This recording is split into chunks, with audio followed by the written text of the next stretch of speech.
Ixtla, en Puebla, Zaragoza. Estudió Economía y Derecho en la UNAM, se afilió al PMT en el 76, militó en Iztapalapa, en Nezahualcóyotl, donde promovió la organización de los trabajadores y de los jóvenes como secretario de Relaciones Juveniles del Comité Nacional. Fue fundador de la ANAC, PMS y del PRD. Fue diputado local en la, ¿quién sabe qué legislatura? Son 3 palitos, son 4, entonces ya no sé. Se supone que aquí había un número romano. Legislatura del Estado de México del 96 al 2000. Diputado federal del 2009 y senador de la República. Compañero Rosendo, muchas gracias.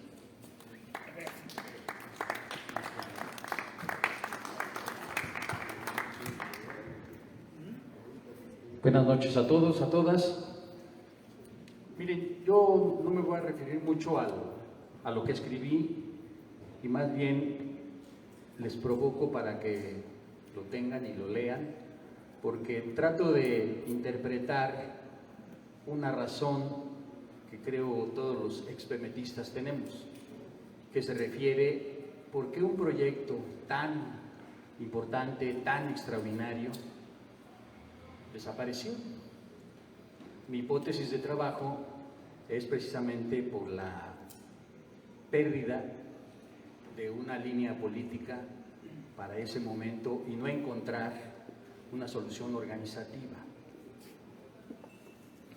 Y precisamente todo esto viene a colación porque la desaparición del partido se da prácticamente en el momento de la instauración del neoliberalismo en México. Exactamente eso, ustedes fijan los tiempos, son esos, y el único partido que podría haber resuelto o dar una solución a enfrentar ese modelo, por diversas causas, que hay más o menos las abordo, no lo logramos. Y ahora lo que ocurrió fue que esa pérdida o esa desaparición o esa modificación de la línea política del partido nos llevó a perder esa especie de encadenamiento que teníamos con los trabajadores, con los campesinos. Y no me refiero en general al movimiento social, me refiero a eso, a esa visión de clase que tenía el PMT. El PMT era un partido obrero, era un partido, bueno, yo milité en Iztapalapa y había comités de base en todo lo que era la Rojo Gómez, en aquel entonces la 241 le llamaban en ese entonces, que ahora es el eje 5 Oriente, ahí estaba Yale, Upanaza y demás, en la calzada México-Tulyehualco, que ahora es Tláhuac, desde el Cine Minerva hasta los Culhuacanes, toda la avenida 5, la avenida 7 de Iztapalapa, que era la zona obrera de Iztapalapa. Sí, la parte que está por la Estrella y demás, ahí está una planta de Coca-Cola y demás. Todos eran zonas obreras. Llegamos a tener 37 comités de base. Ganamos la alianza de tranviarios, porque estaba en esos límites entre Benito Juárez y Iztapalapa, ¿no? Ahí sí, y por eso, y ganamos el sindicato que se llamaba así, la Alianza de Tranviarios, ¿no? Que después tuvo un amigo muy querido, charro, pero amigo, de izquierda, dirigiéndola, pero en ese entonces ganamos ese sindicato, y muchos otros. En el caso yo me cambié a vivir a Nesa, ahí ganamos la titularidad de la Secretaría General del Sindicato de Choferes Ricardo Flores Magón, más conocidos como los Chimecos, ¿no? Ganamos la Secretaría General, teníamos comités de base en la sección del CENTE, en la sección del CEMSEM, que son los maestros del Estado, etcétera. Incluso formamos la sección sindical del Colegio de Bachilleres 12 de Nesa. En fin, lo que les quiero decir es que esa pérdida de relación con los trabajadores en sus luchas más íntimas, más directas, llevó al PMT a desaparecer como tal. O sea, un partido obrero, intento hacer un ensayo sobre la vida de Vallejo. Si ustedes lo leen, descubrirán a qué me refiero cuando Vallejo, antes de Paulo Freire, ¿no?, él utilizaba ese método para educar, enseñar a los trabajadores, se educaba a sí mismo, y desde alfabetizar iba Vallejo, ¿no?, a los trabajadores. Él, como Heberto, eran un par de comunistas que no se decían comunistas. Si alguien duda, lea los apuntes para el quehacer político de Heberto, para que vean de qué estamos hablando. Porque además le anota un elemento fundamental a la visión política marxista, que es la socialización de los medios de producción, pero también la socialización del poder político, lo cual da un canal inmenso, inmenso a la visión de la izquierda que queremos, que aspiramos. Entonces, esta reflexión que yo les hago se refiere más o menos a eso y a tratar de encontrar eso.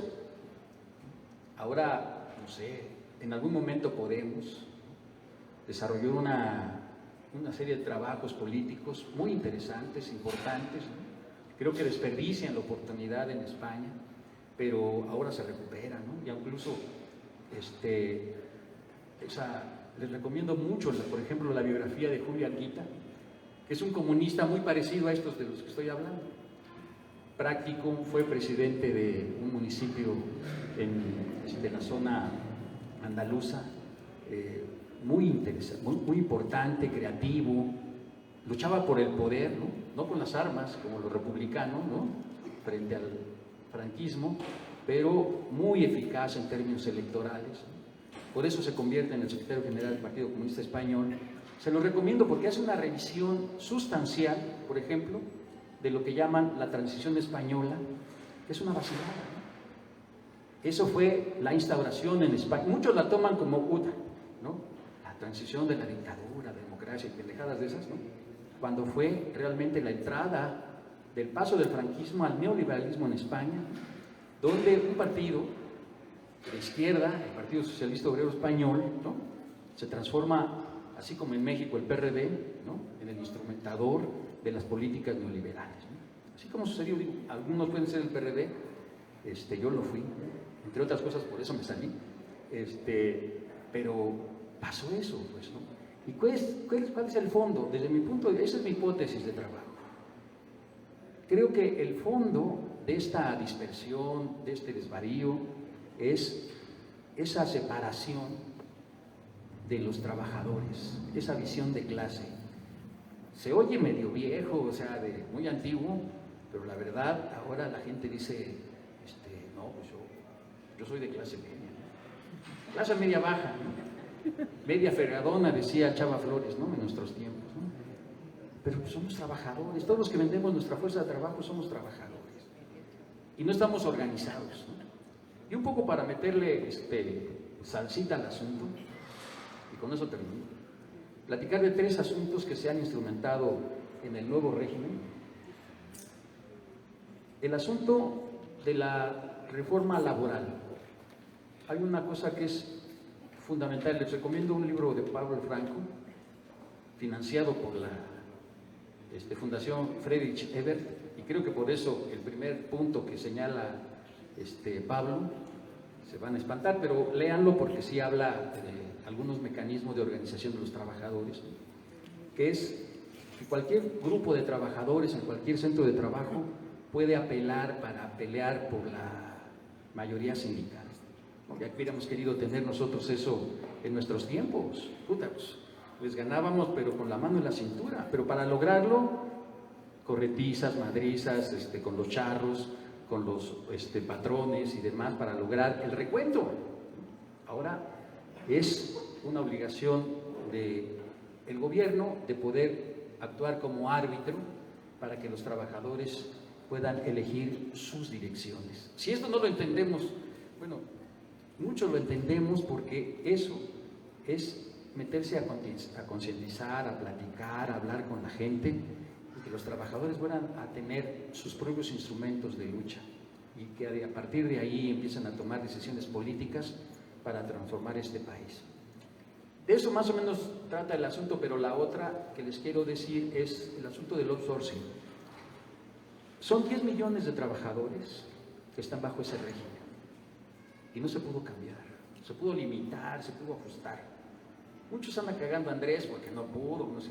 Pero yo les pregunto, ¿cuántos trabajadores, cuántas personas, cuántos dirigentes políticos promovieron la movilización de los trabajadores que están bajo este régimen opresivo, voraz, terrible, para que se organizaran y protestaran?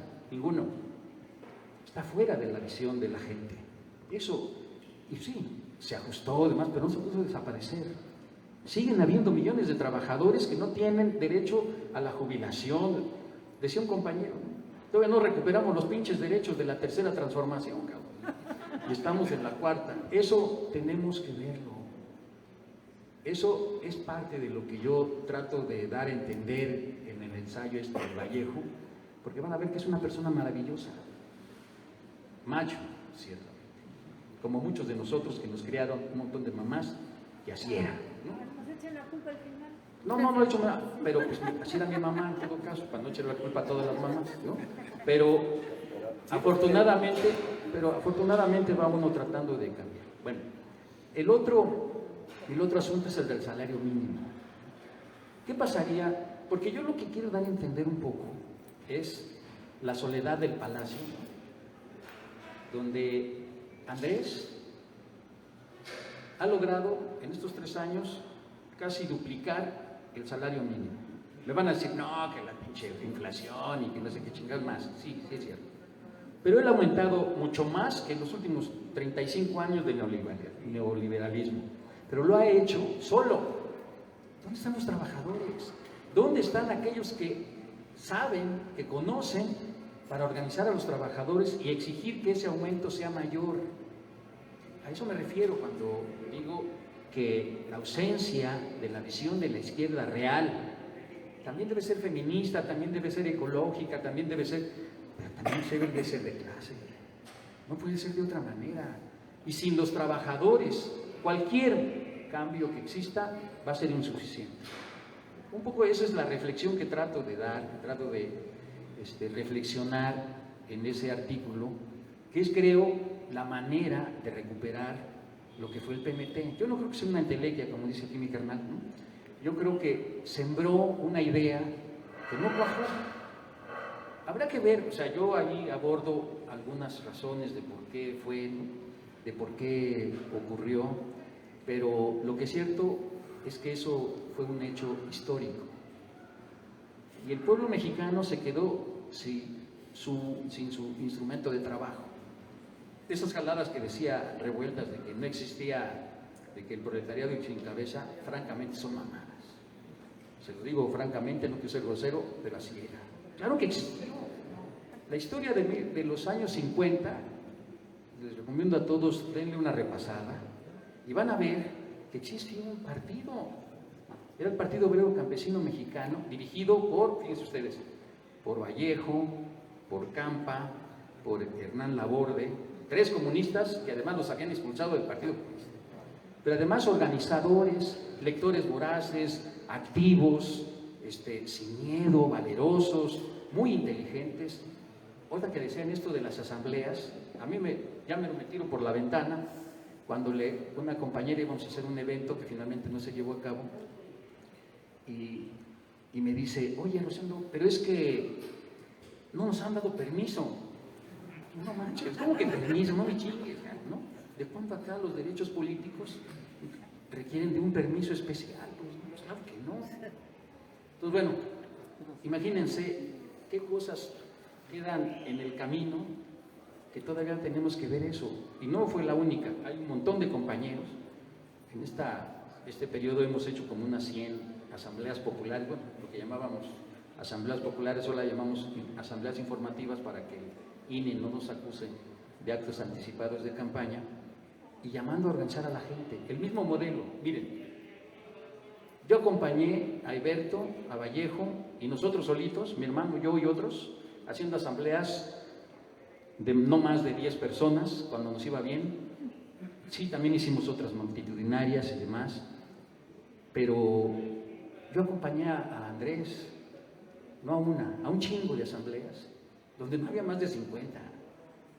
Y es el tesón, es la explicación. Quienes quieran realmente tener incidencia con la gente, váyanse a hablar con la gente. Y no hay otra más que las pinches asambleas populares, cuando dicen, déjame hacer viral un pinche video. ¿Qué viral? Ni que la chingada. O sea, Obama tal vez, ¿no? Andrés Manuel tal vez, ¿no? Pero no, ¿qué chingados va a ser un pinche video viral? Ya aunque sean a 1000, 2000 reproducciones, ya te das por bien servido. Y eso no sirve para animar, o sea, no sirve para organizar. Organizar sirve a hablar de tú a tú con la gente, volverle a reflexionar. Y para eso son las asambleas. Volver al origen para volver a esto. Muchos se quejan, no, que este régimen, que no sé qué chingados y no sé qué. Pero están sentados, están viendo cómo los trabajadores están en la miseria, las mujeres asesinadas. Hay una enfermedad en esta sociedad y no hay organización. Sí hay protestas y demás, pero eso requiere acciones, requiere participación, requiere educación, requiere explicaciones múltiples para poder llamar a la gente. Yo sí creo en el gobierno de Andrés, y cuando digo de Andrés me refiero específicamente a él, porque creo que tiene una visión clara. Y lo que decía alguien, en política no se hace lo que uno quiere, en política se hace lo que se puede, según las circunstancias. Pero si la gente, los trabajadores pudieran hacerlo, ahí lo trato de provocar la búsqueda. Vallejo lo que buscaba era cómo logro que la gente reflexione, piense, y no le preocupaba si era analfabeta. Si es analfabeta, le enseño a leer para que él solito encuentre. Antes de enseñarle el manifiesto comunista, que lo hacía, también les decía que leyeran la Constitución, como todos nosotros. Éramos expertos en las garantías individuales que se llamaban antes, hoy se llaman derechos humanos, y que son los derechos inalienables que tenemos los seres humanos para hacer eso.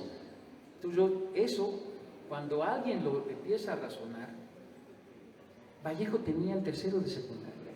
Cuando está en Lecumberri, el cabrón ya había leído miles de libros. Era un pinche lector voraz y conocía de todo, era muy culto, sabía escribir muy bien. Lean sus libros, esos sirven para descubrir el método de organizar a los trabajadores. Mucha paciencia, muchas explicaciones y, perdón por la expresión, muchos huevos. Porque para enfrentar a los charros, los de antes y los de ahora, porque, por ejemplo, la Volkswagen, ¿no? Véanlo, la Volkswagen tiene, no me acuerdo cuántos trabajadores, pero hay 17 plantas alrededor, junto con las de Audi, donde los trabajadores están básicamente en outsourcing. ¿Quién los va a defender? ¿Quién los va a enseñar? ¿Quién los va a asesorar? Nadie. Estamos en otra cosa. No, pinche Andrés no puede, que falta eso. Sí, está bien. Pero esos son otros elementos para realmente hacer una transformación. No sé si la tercera, la cuarta o la quinta, pero hacer una transformación en México requiere la participación de los trabajadores. Y creo que eso es la experiencia fundamental que tiene el PMT.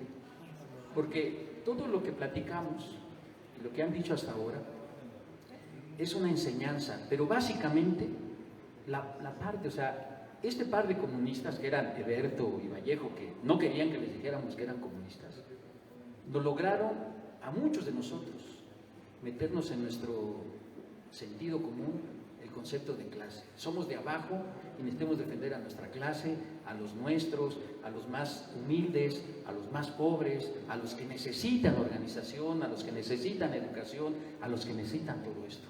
Eso yo creo realmente lo que nos enseña, bueno, la insurgencia, mi hermano ya platicó una buena cantidad de cosas que hicimos, porque básicamente creo que somos activistas, más que grandes pensadores o grandes organizadores, pero esa labor yo hasta ahora lo sigo haciendo con mucho gusto, tratando de imbuir ese espíritu, lograr que la gente haga algo por sí misma, junto con otros, y que vaya adquiriendo la solidaridad en función de las luchas, en función de las victorias, en función del avance que vayamos teniendo. Yo creo, eso lo digo con mucho respeto por los que no están de acuerdo, que tenemos un presidente de la República propicio, que nos permitirá, no porque sea él su voluntad, sino por ese régimen que tiene para avanzar en la organización de los trabajadores. Muchas cosas yo no parto de Andrés, pero en esa parte, digamos, la social y la política, de poder hacer organización política en este momento sin que nadie te persiga, porque quiero que recuerden, o sea, toda la política esta realmente militarista de Calderón y de Peña Nieto, ubiquen dónde colocaban a los soldados, a la marina, en todos los centros, en las minas, en los centros de trabajo, en las zonas peligrosas que podían organizarse para combatir el neoliberalismo que ellos representaban. Chéquenlo. O sea, los muertos, o sea, el ejército, la marina, la policía federal mataba a la gente, los asesinaba, había masacres. Pues dígame si hay alguna. Y a los policías que lo han hecho están procesados. Eso es una diferencia absoluta. ¿Eso justifica muchos otros errores? No. Pero hablemos de manera clara de que en esta parte tenemos la oportunidad de recuperar el espíritu del PMT para poder organizar a la única clase que puede transformar de fondo este país y el mundo, que son los trabajadores y las trabajadoras. Y creo que esa sería una de las reflexiones de esta presentación del libro. Yo los provoco a que lean esa parte de Vallejo, que creo fue un puntal de la línea organizativa del partido, y que cuando él sale del partido, como decían así de manera muy respetuosa, valió madre. Muchas gracias a todos y espero que lean el libro.